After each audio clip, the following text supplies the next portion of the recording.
Hello, and welcome to the Pediatric Nursing Journal podcast series. This series provides extended content relating to articles published in the journal, such as author interviews and roundtable discussions. Before we get started, we have a special offer for our listeners. You can save 50% off 1- and 2-year subscriptions to Pediatric Nursing.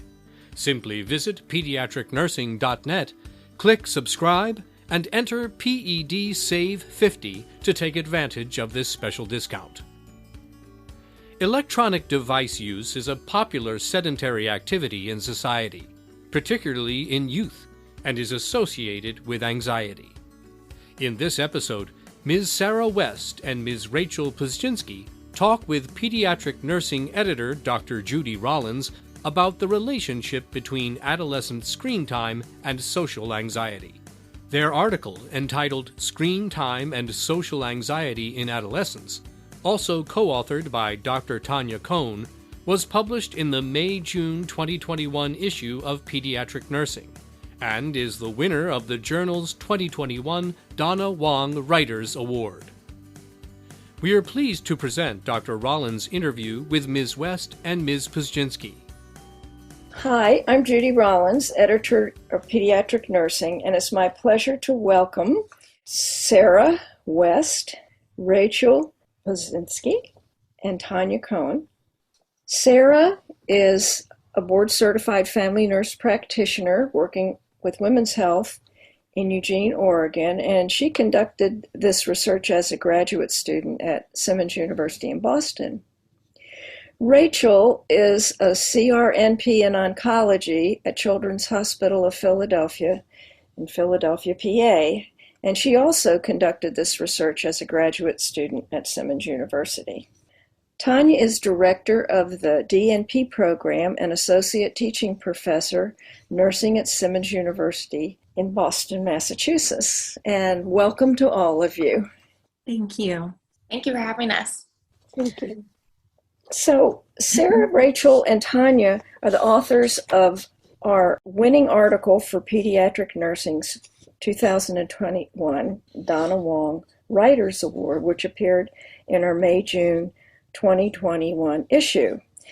The article was entitled Exploring Recreational Screen Time and Social Anxiety in Adolescents. Again, congratulations.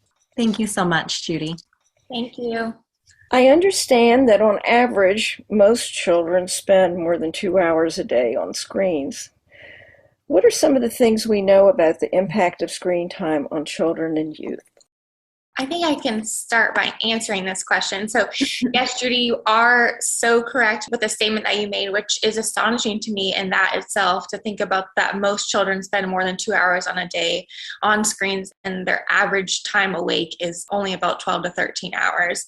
So we know that screen time can have a direct effect on their behavioral health problems, sleep duration, and disturbances. They have less live person-to-person interactions, less exercise, less reading, weight problems, or poor self-image issues. And I think also depending on the age of the children, it can also cause an increase in their stress. The research is there.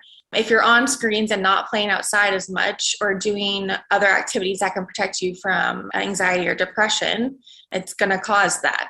So I think we can all agree here that there has been consistency throughout research studies that have found the best outcome for mental health in teens are ones who do at least 1 hour of physical activity each day, get a total sleep of 8 to 10 hours a night, and use screens recreationally less than 2 hours a day.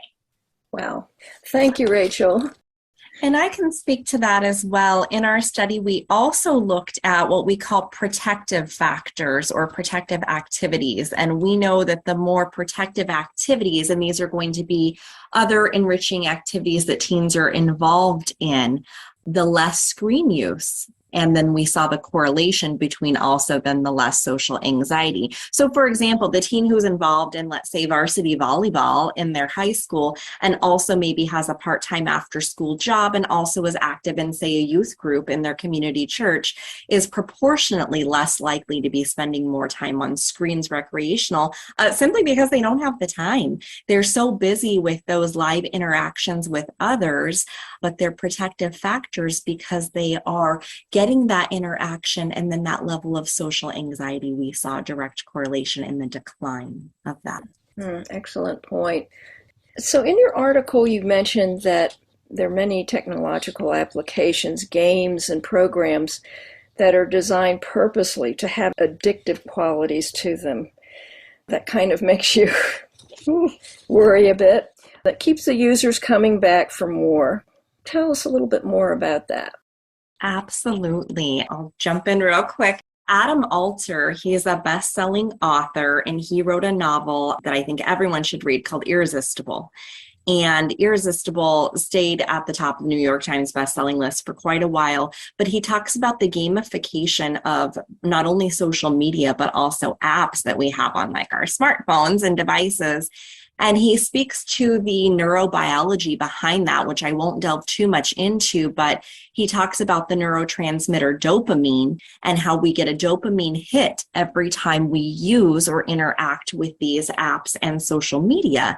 And dopamine, just to delve slightly into it, is a neurotransmitter in the brain that, among other things, it's our pleasure center. It's how our brain feels pleasure. It's the reward system. So, for example, every time we log on to social media and we see our post got a few more likes, we get a little dopamine hit. That dopamine increases and that feels good. So we log on more and more often, check our phones every few minutes because we're being rewarded by that. And it does feel good until it doesn't.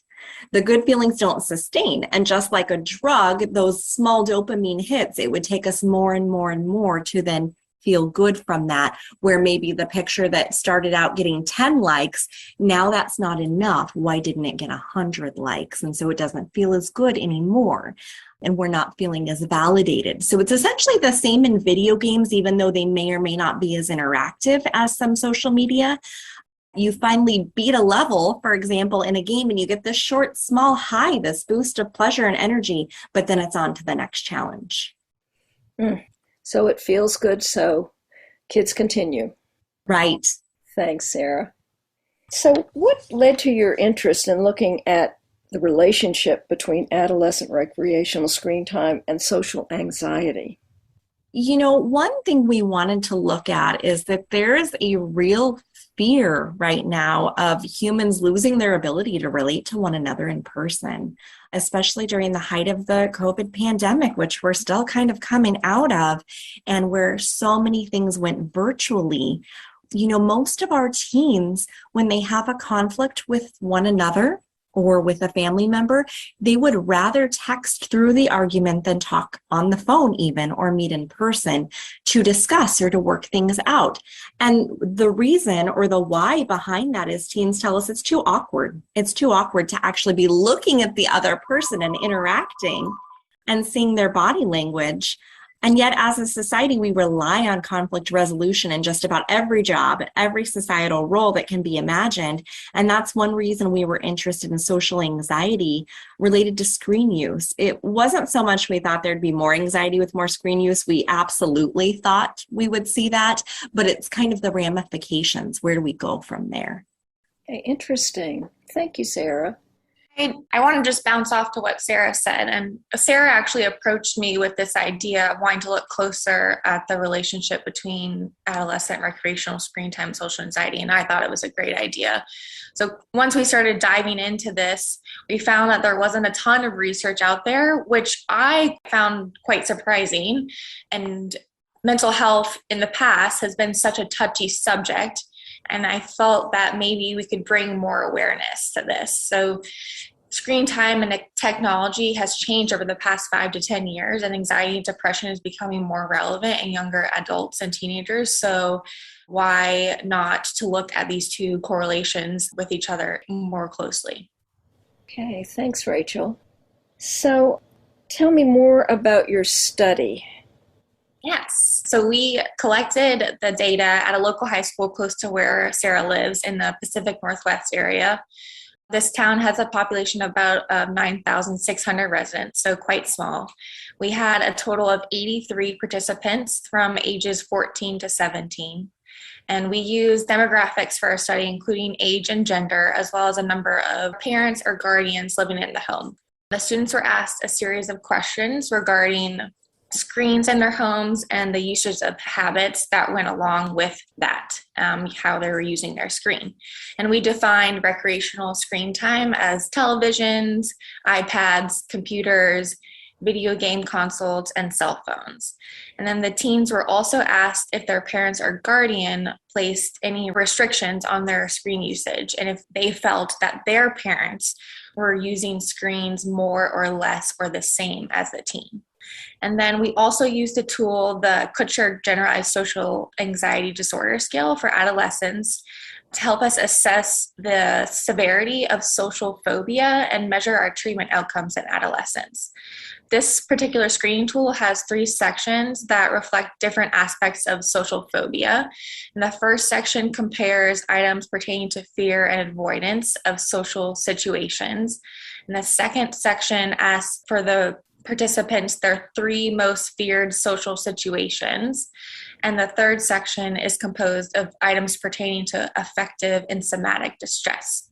So then we compared the demographics with the Kutscher Generalized Social Anxiety Disorder Scale. And Sarah will go in and talk about our results, and they were quite fascinating. Thanks, Rachel. Sarah? So for our results, one kind of unexpected finding was the effect of parent screen use on their children. And we started this study, let's look at social anxiety in teens and how much they are using their screens. And then when we were developing our questionnaire, we said, let's throw in a question about how do you feel about how much your parents are on screens? And just see if, see what that garners us. And we specifically looked at how teens feel when they observe a parent is on screens more often than they are or more often than they would like to be. And when we looked at the answer differences between the teens who identified as boys versus the teens identifying as girl students, we were surprised to find that not only did the boys report they felt parents were on their screens too much, but this also correlated with heightened feelings of social anxiety. And I wanted to unpack that just a little bit. Rachel did a great job of explaining the demographics of the study. To further flesh that out, we looked at freshmen through senior respondents, and they were specifically in the health classes, Health 1 and Health 2 at this high school. High school's pretty small, as she noted, about 700 students. And not all students, of course, of our 83 that were in the health classes were even there for the study. So, of course, you kind of have the kids that are out for sports or that are absent.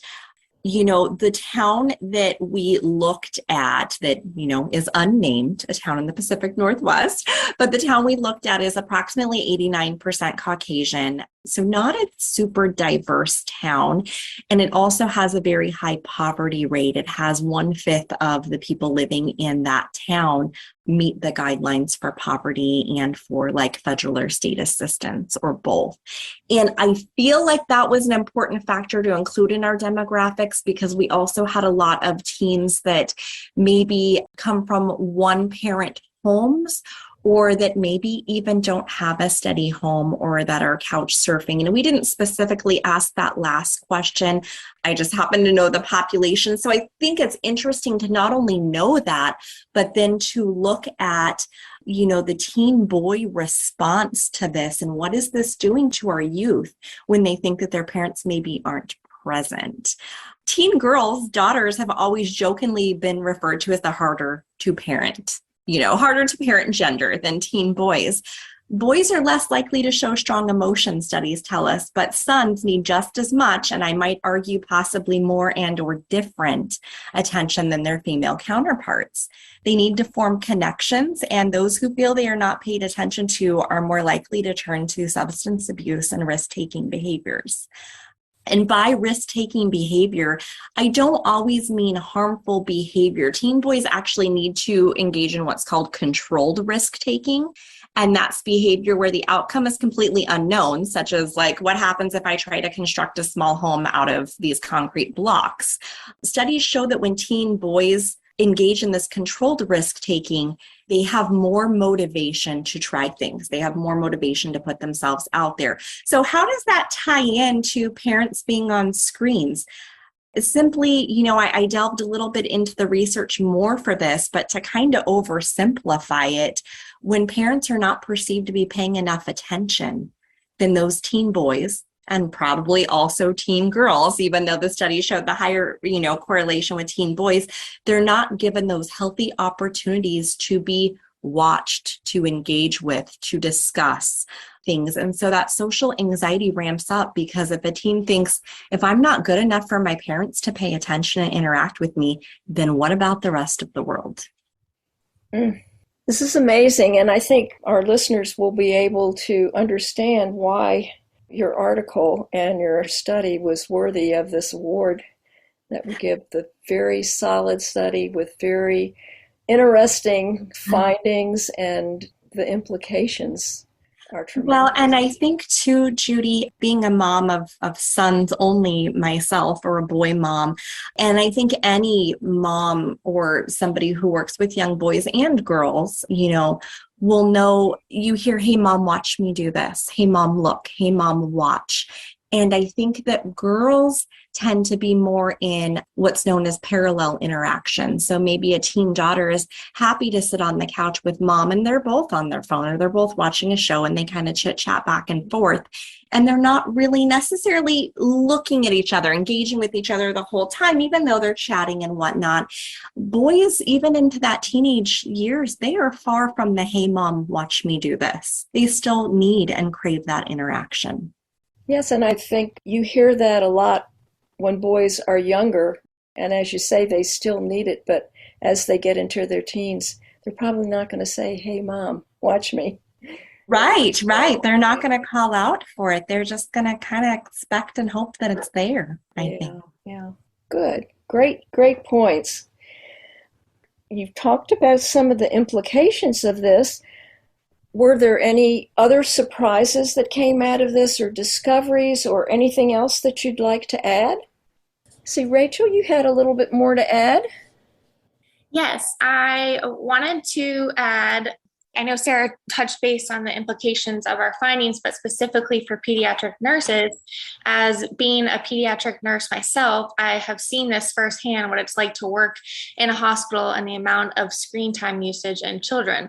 Especially in the field that I work in oncology, children spend a lot of time in the hospital because they're given their medical condition, and this can also affect their neurodevelopment.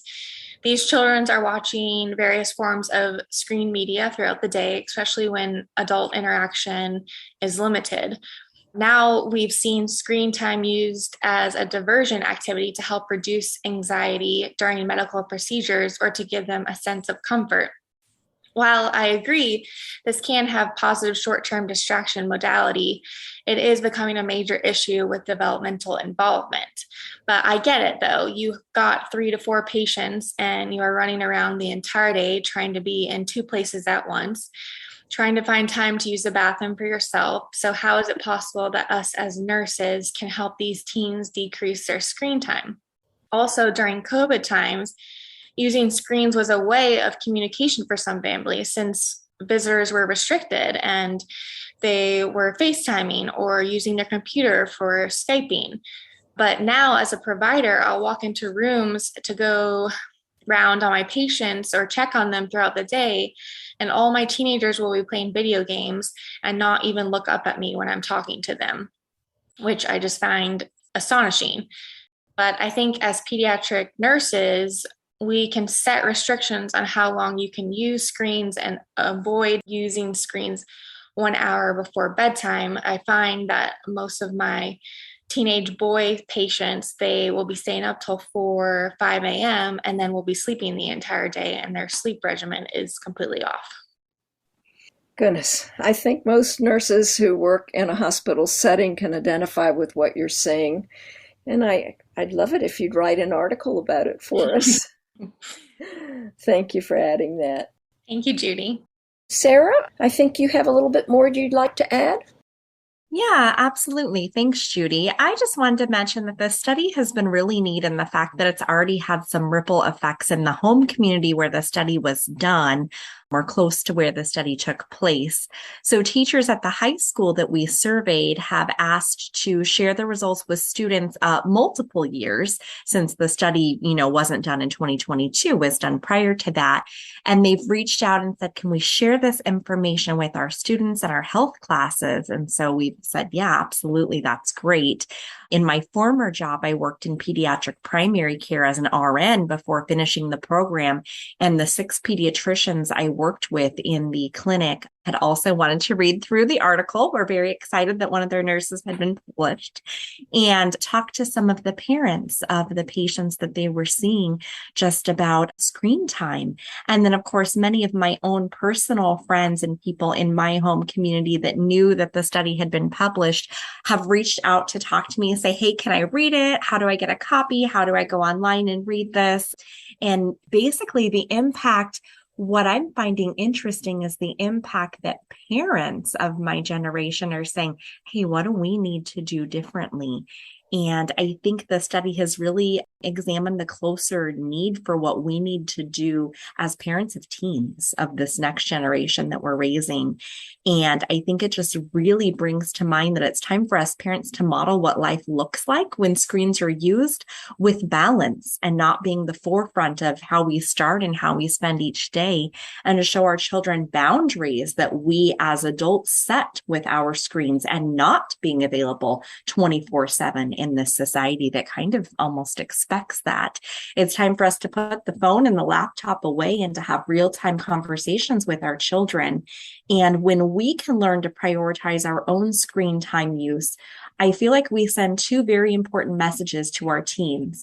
And the first is that screens can be fun, and also they're a tool that we can use for work, but they are also a small portion of life that we balance with other day-to-day in-person interactions, as well as downtime, because as we all know, rest is very important. Mm-hmm. The second important message we send is that the teen in front of us is more important than the screen. Goodness, you have made some absolutely incredible points, really important ones. And I'm just thrilled, too, that you can already see that your research is being used, being applied. And so often we have studies and put them out there, and they sit there. So it must be very, very satisfying to know that people are actually using your findings. Congratulations, and congratulations again on writing it up and getting an award for it. It certainly is an award winner. I'd like to thank you again so much, Sarah and Rachael and Tanya, for taking the time to talk with me today and sharing your expertise and your incredible study. This is going to be a real service for our readers, and thank you all so much. Thank you so much for having us, Judy. Thank you, Judy. Thank you.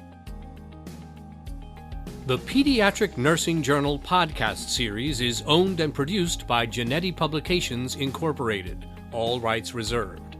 No portion of this podcast may be used without written permission.